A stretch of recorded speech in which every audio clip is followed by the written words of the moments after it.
Sa araw ng Pasko 11 and 19, siyam na lalaki nagpatira pa sa sahig ng Church of the Holy Sepulchre sa Jerusalem. Ang pinuno nila ay si lalaking nagngangalang Hugues de Payens. Kabilang sa iba pang walo ay si Godfrey ng Saint Omer, Geoffrey Bissot, Payen ng Montdidier, André ng Montbard at Archambaud ng Saint Aignan. Ang kanilang pagpapatira pa ay ang kasugdulan ng mga panata na ito kinukuha ng mga lalaki, panata ng kahirapan, kalinisang puri at pagsunod. Ito ang mga karaniwang panata ng monastiko ng simbahan, at kakaunti sana ang gagawin. Itakda ang kanilang panata pagkuha, bukod sa mga professed, sa pamamagitan ng libu-libong iba pang monghe, kung hindi sa pangalan, ni naiminungkahi nilang tawagan ang kanilang confraternity, ang mga kawawang kawal ni Jesu Cristo. Para sa siyam na ito ay sinumpa ng mga tao ang kanilang buhay kay Kristo, at sa kanila mga espada sa proteksyon ng kanilang mga kapwa Kristiyano sa banal na lupain, ang bagong nasakop na kaharian ng Outremer, ang Crusader States. Ngunit, noong panahong iyon, halos walang nakapansin. Doon ay walang chronicler na nagsusulat ng isang account ng kung ano nangyari. Wala pa kaming kumpletong listahan ng pangalan ng lahat ng siyam na lalaki. Sa katunayan, maaring mayroon naging kasing dami ng 30 lalaki na nakahiga sa sahig ng pinakabanal na simbahan sa sangka-Kristiyanuhan noong araw ng Pasko. Ang mga mapagkukunan na lahat ay isinulat sa ibang pagkakataon kaysa sa mga pangyayaring inaangkin nilang itinala, hindi sumasang-ayon. Ito ay hindi nakakagulat. Ang ika-12 siglo ay ang panahon ng pambihirang monastic renewal na may bagong mga order na umuusbong sa buong Europa. Ang ilan ay tumagal na ilang taon, ang iba ay ilang dekada, ang ilan ay nagpapatuloy sa araw na ito.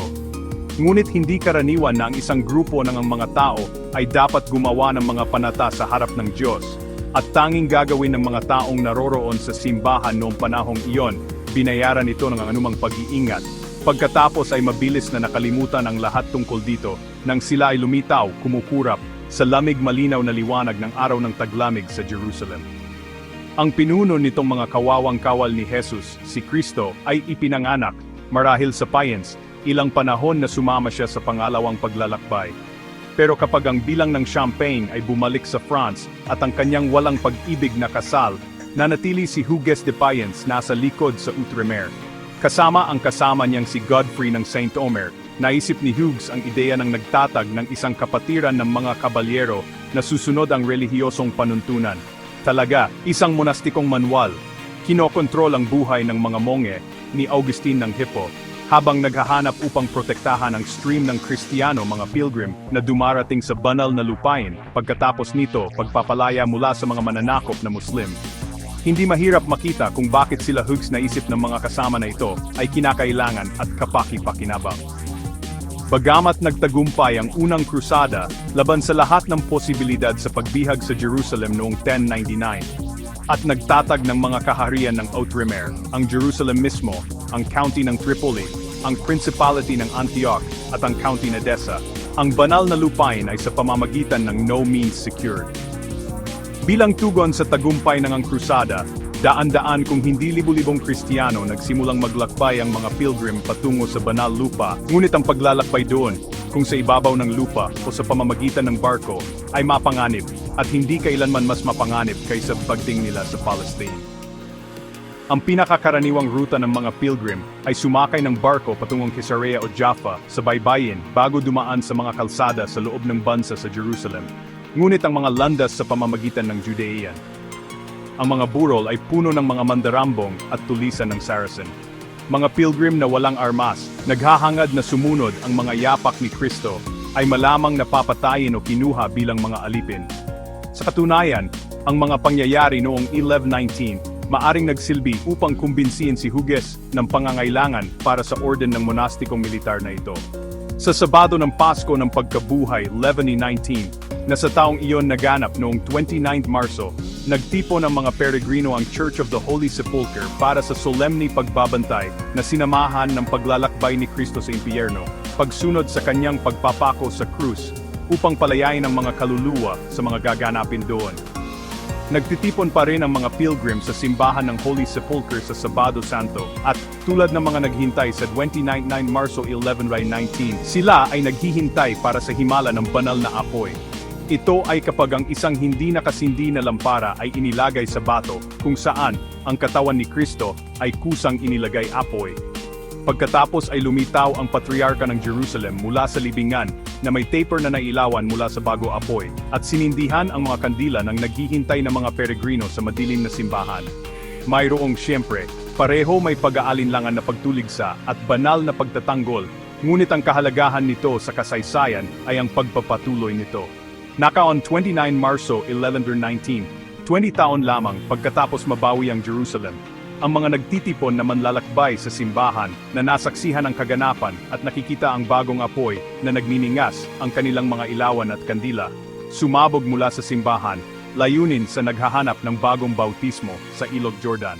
Ang ilog ay nasa 32 kilometro, 20 milya, silangan ng lungsod, kaya nangangailangan ito ng tunay pagbuhos ng relihiyon, ang sigla mag-isip gawin ito sa malayo.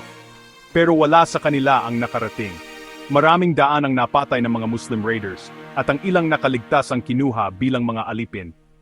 Ang krusada ay inilunsad sa bahagi dahil sa dumaraming panganib ng paggawa ng paglalakbay sa banal na lupain nang ito ay nasa ilalim ng pamumuno ng mga Muslim. Ngayon, kahit na ang Jerusalem ay nasa kamay ng mga Kristiyano, ito malamang na tila hindi mas ligtas ang paglalakbay sa banal na lugar kaysa dati. Sa katunayan, ito ay tila mas mababa kaya.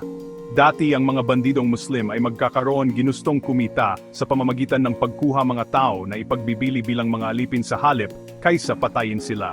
Outremer nanginginig sa bingit ng walang hanggang digmaan. Nito mga pinunong laging hinahadlangan, isang talamak na kakulangan ng lakas tao. Sa kabila ng rapture ng pagkuha Jerusalem, karamihan sa mga lalaki na nakaligtas upang kunin ang nagpasya ang lungsod na umuwi. Godfrey ng Bouillon, ang lalaki ipinagkatiwala sa pangangalaga ang kaharian ng Jerusalem, ay umalis kasama ang 300 kabalyero at 1,000 talampakan mga sundalo. Pagkalipas ng 20 taon, sa ilalim ng bagong hari ng Jerusalem, Baldwin VI, ang sitwasyon ng lakas tao na natiling desperado. Maraming daan-daang sinanay ang mga kabalyero ay dumating bilang mga peregrino sa banal na lupain, ang 2 dekada mula nang mabihag ang Jerusalem. Ngunit kapag natapos na ang kanilang paglalakbay, doon ay hindi malinaw na paraan kung saan maari nilang gamitin kanilang mga kakayahan sa paraang pinakamahusay na magsilbi sa kaharian. Sa pamamagitan ng kanilang pagsasanay sa militar. Si Hughes ng Payens gayunpaman ay hindi umuwi nang matapos ang kanyang paglalakbay. Sa kumpanya kasama ang iba pang mga kabalyero, kinuha niya ang pagtambay sa paligid sa lugar na halatang sentro ng kanilang mundo, ang simbahan ng banal na sepulkro. Doon nakilala ni Hughes ang iba pang mga kabalyero na nakasaksi sa mapanganib na sitwasyon sa Outremer at gayon din naghahanap ng paraan para magkaroon ng pagbabago. Ibinigay ang kahalagahan ay palaging inilalagay kay Hughes sa ibang pagkakataon mga account. Dapat nating ipagpalagay na siya ang una nagkaroon ng ideya ng isang military confraternity sa protektahan ng mga peregrino at ang mga banal na lugar. Sa liwanag ng 29 Marso 1119 massacre, ang pangangailangan para sa naturang utos ay masyadong halata. Kaya, kasama ang kanyang 8 kasama, nakatanggap si Hughes ng pahintulot mula kay Gerard, the prior ng banal na sepulkro, upang kanilang gawin ang kanilang mga panata sa pinakasagradong simbahan sa sangkakristyanuhan. Ang orden ng kaawa-awang kapwa-kawal ni Jesus si Kristo ay nagsimula na